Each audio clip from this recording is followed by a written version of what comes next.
دن کے 11 بجے ہیں۔ السلام علیکم، یہ ریڈیو پاکستان ہے۔ مدثرہ اطہر سے خبریں سنیے۔ اہم خبروں کا خلاصہ۔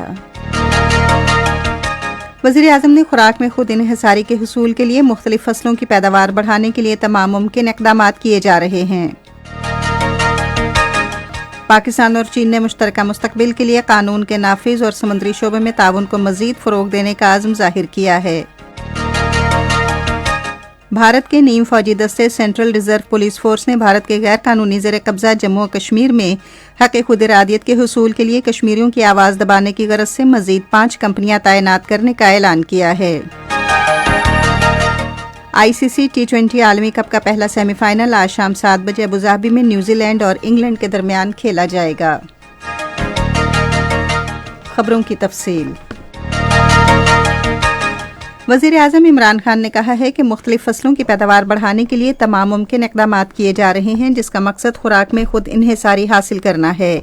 اسلام آباد میں وزیر دفاع پرویز خٹک اور خیبر پختونخوا کے وزیر عاطف خان سے گفتگو کرتے ہوئے انہوں نے ہدایت کی کہ IT کے شعبے میں درآمدات کے فروغ کے لیے خیبر پختونخوا میں 1 لاکھ نوجوانوں کو تربیت دی جائے۔ ملاقات کے دوران انہوں نے مختلف سیاسی اور پارٹی امور پر تبادلہ خیال کیا۔ افغانستان کے قائم مقام وزیر خارجہ امیر خان متقی اعلیٰ سطح کے وزارتی وفد کے ہمراہ 3 روزہ سرکاری دورے پر آج اسلام آباد پہنچ رہے ہیں۔ دفتر خارجہ کے مطابق افغان وفد یہ دورہ وزیر خارجہ شاہ محمود قریشی کے گزشتہ ماہ کابل کے دورے کے پس منظر میں کر رہا ہے۔ فریقین پاک افغان تعلقات خصوصاً تجارت کے فروغ، تجارتی راہداری کی سہولت، سرحد پار آمد و رفت، زمینی اور فضائی روابط، عوامی اور علاقائی رابطوں پر خصوصی توجہ دیں گے۔ سمندری تحفظ کے پاکستانی ادارے اور چین کے ساحلی محافظوں نے اعلیٰ سطح کے ایک آن لائن اجلاس میں سمندری قانون کے نفاذ کے لیے باہمی تعاون کو فروغ دینے کا عزم ظاہر کیا ہے۔ دونوں اداروں کے حکام نے حالیہ برسوں کے دوران باہمی تعاون کا جائزہ لیا اور باہمی دلچسپی کے معاملات پر تبادلہ خیال کیا۔ چین کی قومی دفاع کی وزارت کے مطابق فریقین نے مشترکہ مستقبل کے لیے سمندری شعبے میں تعاون کو فروغ دینے کے عزم کا اظہار کیا۔ غربت میں کمی اور سماجی تحفظ ڈویژن نے احساس روشن پروگرام کے مستحقین کا اندراج شروع کر دیا ہے۔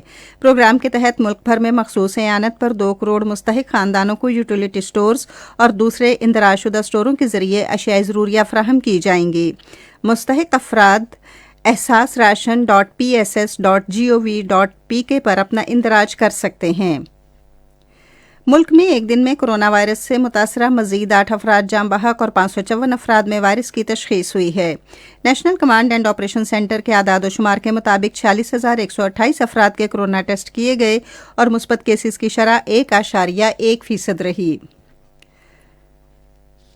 پاکستان کے امیدوار سید یاور علی کو اقوام متحدہ کی امداد کے بارے میں کمیٹی کا دوبارہ رکن منتخب کر لیا گیا ہے۔ اقوام متحدہ میں پاکستان کے مستقل مندوب منیر اکرم نے سید یاور علی کو تہنیتی پیغام میں امید ظاہر کی کہ کمیٹی میں ان کی موجودگی سے تقرریوں کے لیے منصفانہ جائزے اور بجٹ کے بارے میں منصوبہ بندی یقینی بنانے میں مدد ملے گی۔ بھارت کے غیر قانونی زیر قبضہ جموں و کشمیر میں بھارت کے نیم فوجی دستوں کی سینٹرل ریزرو پولیس فورس نے کہا ہے کہ وہ 1 ہفتے کے اندر علاقے کے لیے 5 مزید کمپنیاں بھیج رہی ہے۔ یہ کمپنیاں مقبوضہ علاقے میں حال ہی میں بھارتی حکومت کی جانب سے تعینات کی گئی 50 کمپنیوں کے علاوہ ہیں، جنہیں حق خود ارادیت کے حصول کے لیے کشمیریوں کی آواز دبانے کے لیے بھیجا گیا ہے۔ ان میں سے 30 کمپنیوں کو صرف سری نگر میں تعینات کیا گیا ہے۔ فلسطینی صدر محمود عباس نے تعطل کا شکار مشرق وسطی امن عمل کی بحالی سے انکار پر اسرائیل کی حکومت کی سخت مذمت کی ہے۔ انہوں نے ان خیالات کا اظہار مغربی کنارے کے شہر رام اللہ کے قریب فلسطین کے مرکزی الیکشن کمیشن کے نئے صدر دفتر کی افتتاحی تقریب سے خطاب کرتے ہوئے کیا۔ محمود عباس نے کہا کہ اسرائیل ہمیشہ کے لیے فلسطینیوں کے ساتھ قیام امن کو مسترد نہیں کر سکتا۔